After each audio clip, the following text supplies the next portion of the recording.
Welcome to the first day of Franchise Hockey Manager 11. Here we're going to start this new game off with a new series with the Philadelphia Flyers. Currently at the bottom of the Metropolitan. They only have one win to speak of, and hopefully we can do a little bit better than what they did over the first couple games. We're calling this new series Face of the Franchise. We're building around Michkov. It's his rookie season, and most people didn't think that he was going to play this season.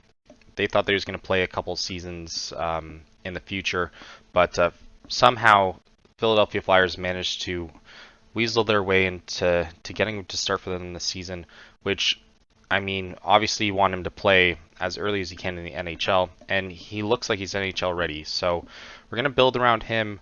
We're going to probably gut most of the team because I feel as though players like Couturier, and I understand that he's the captain as well, we're going to have to kind of build around the youngsters. Like Tippett still should be good. Couturier, I just don't see us being as competitive, and I think that even a 2.5-star rating probably needs to move on from that. Farabee's okay, still young. Scott Laughton's starting to get up there in age as well. He can probably be a fringe player, but that $3 million we might need in the future. Noah Cates needs potential re-signing, or we need to get rid of him. Holloway's definitely gone. Morgan Frost as well, I think, or sorry, Morgan Frost needs to be extended. Bobby Brink is one of the youngsters as well that we're going to help Michkov with, and then Tyson Forrester as well. Not only because I have him as a rookie card as well, I think I kind of owe it to him to kind of build around him. Defense looks pretty solid. Ryan Ellis, never going to play though at this point, and I mean, Sanheim's okay. Ristolainen, 2-star seems kind of evil to rate him that. I think he's a little bit better than what that suggests. Cam York is also one of those youngsters, only 3-star potential, but I feel as though once we get other players, we should be fine. Goalie's definitely going to be an area of concern. Urson is going to be one of those players that we're probably going to set up for the future. Fedotov is only ranked 1.5 stars, so it's definitely not one of those guys that we're going to have to play with. Prospect rankings, we'll look at depth chart, and we have Kolosov. So 22-year-old, 1-star. He could be decent. Cal Pedersen is currently our best goalie, but we're not looking to be good the first season, just like how they are in real life. We're going to build off of all the draft picks that we have. We have 3 first-rounders at the moment and a ton of seconds as well. So this is already going to start off pretty easy. Spencer Gill, I've known from last year as well. Oliver Bonk as well. Decent defense. So we're going to do a mixture between getting a bunch of prospects, hopefully, and getting a bunch of picks, but taking a look at free agency, and let's see if there's anything there. Carter Hart should never be signed to anyone. I don't think he's going to play another game. Kind of disappointing at 26 that he's not going to amount to anything. Doesn't look like there's too much. Even Dustin Tokarski is better than the players that we have now, or the goalies that we have now. Hutchinson, I don't rate that high. Tyler Johnson's there. Brad Malone, Justin Schultz. We're not going to grab anyone over 30. That's going to be focused. We're also going to try and make this as realistic as possible, which means that we're not going to trade to any of our rivals under no circumstance at all. Team home. Looking at it here as well, media focus, yeah, Michkov neutral. I'm not gonna lie, I did butcher his name several times while looking at it. Main rival is New York Rangers, and I mean, I would still consider Pittsburgh Penguins to be a rival of them as well. But I know in the last series of the game did change over time, so that is pretty cool that we end up having that as well. But we're going to kind of focus on that. Fan bases, Fanatics, Captains Couturier, but I feel as though that's not going to be for long, depending on where we are next season. But I feel as though he could hinder and like Morgan Frost end up playing in that position, especially since he's also coming from an injury as well. I did do an initial trade just to kind of see how the engine ended up working. So we'll take a look at that. We end up trading away Delorier for a 4th round pick to Vancouver Canucks. Most of it looks pretty similar. Even Minnesota, Anaheim ended up offering something as well, saying it's a pretty even transaction. So it does look at least like you're not going to get fleeced on every single thing. Oh, I guess that's a weird trade.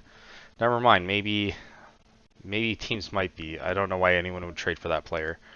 But yeah, no, for 4th rounder didn't seem too bad. So a lot of it's pretty similar to last season.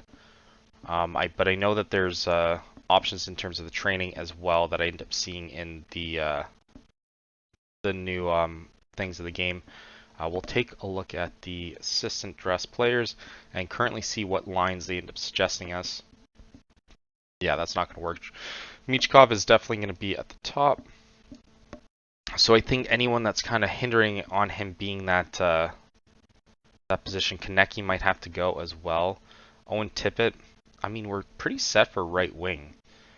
This team does not look as bad as what the record would suggest so far. But I feel as though we're going to have to wheel and deal. We're going to have to look at some of the trade options. I usually like to just do the quickest thing. I don't like to necessarily shop around too much. But let's see. The only good thing that I would say is that they don't, once you end up offering up players and stuff like that, they don't get upset that you tried to shop them. So someone like Ollie, no, he's still a little bit young, so he could develop. Everyone's kind of here, so I do like that as well. Yeah, this is a guy that's never going to play for us, so let's see. So a 5th rounder, maybe that is a bit rich. I don't really see him as being, yeah, I don't really see him as being that that player for anyone, so we'll just end up accepting that as well. And yeah, we're gonna kind of look a little bit about finances. Look pretty much the same. Can't change that until the first season. Annual, we do have around 30 million next season. So yeah, definitely want to change some of that stuff. Get some of those players in. And get rid of some old Konecki. We could probably get a decent amount for him. I'm going to have to shop around him before the season starts. 27, and he could potentially rob Michkov of some minutes. Granted, it's good to have some old players anyways in real life, but I feel as though Michkov should be pretty set. He did play in the KHL and did fairly well. Taking a quick look at some of the game. Winter Olympics, I do like that. That's pretty clean. Standings, I wish you could hit this and see every league that you have loaded standings. That'd be pretty cool too. If it was just a drop down, or you could just click on it and just do NHL. National teams, that is fairly handy. Let's look at Canada. Doesn't have anything as of yet, but I'm sure once everything ends up coming in, it should be fine. And I'll do that as well. Youth tournaments, you can kind of look at it as well. Under 14. Nothing's loaded as of right now, so it is the first day, so I don't really expect anything to really come from this. But it does look pretty clean. I do like the Hall of Fame. Easily accessible, so you can kind of track your players as well. Triple Gold Cup. And GM Leaders has it pretty easily accessible as well. Definitely ones that I kind of take notice to. It would be cool if you could do it per nation as well. World rankings, that's kind of neat. So you can kind of click on it later on. National data, World Team Rankings. Okay, so it's all pretty much accessible there. Go back to... I don't want to get into that anymore. NHL looks pretty much the same. Got your prospect rankings, demographics. That's cool. I do like that.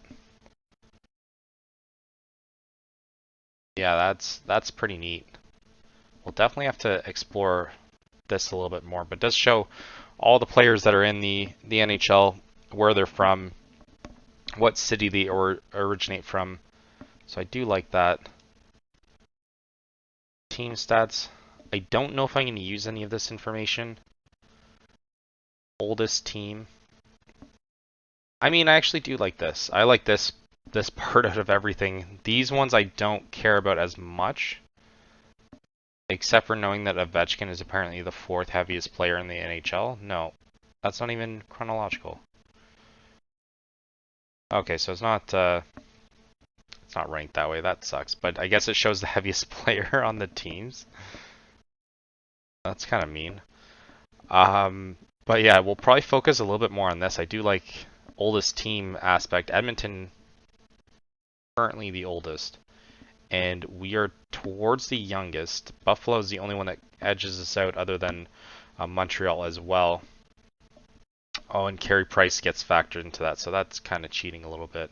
Eric Johnson's our oldest player, so that's what's going to factor into that. And I wouldn't mind seeing what the media is looking at us. I do like that as well. You can see the seasons past. So it's pretty clean. More or less the same game as of right now, but it's pretty clean. Weakness, goalie, right D, and center. That's pretty standard. Doesn't show any of our strengths, but does show us as the GM, and I do like the fact that you can see the past 3 seasons. That does make it a little bit easier in terms of even trades, actually, because you can kind of see where teams headed if it's just a flash in the pan, or if they're actually building over the future. It would be nice if it kind of showed like a projection as well. So if it showed like based on the team that they have now, how many wins should they be projected to win, or if they just kind of average it out, that would be kind of cool to see. So if you end up clicking on this, it's obviously going to show this season, but it would show right in the 2024-25 table what their average wins would be if they continued the streak that they're on now. So you can kind of see whether or not they're good. It would be nice to also see if there's win streaks, losing streaks as well, just in this function. It doesn't look like it shows it here anymore, though. I did like seeing when teams were on streaks. I also liked seeing when we were on streaks as well. So I guess you can access it from the Division 1, so not too bad. Conference-wise, pretty standard. I mean, I don't think that we're going to end up doing anything too drastic this season or before the first day of the season. But like I said, players that we're looking at getting rid of could be Konecny. If a good offer is there, I'd rather have someone that at least has 2 years and maybe 1 or 2 years younger. I think that's kind of the starting position that I'm at for that, and maybe improve left wing or even grab a center. If I could get a decent center, I'd be happy with that. But so far, everything looks pretty similar. We're going to end up doing the first season as soon as we're done here. We'll end up releasing the video for that as well. So we'll start off with this one, and then I'll probably post the other one later today. But hopefully you guys will like this series. Please comment in the comment section, and hopefully this game is as good as what I've been hoping it's going to be. But so far it looks pretty clean. It looks pretty well done. I'm excited to see the training and all that kind of stuff, but we'll see that throughout this whole series that we end up having. So thank everyone for watching. Until next time.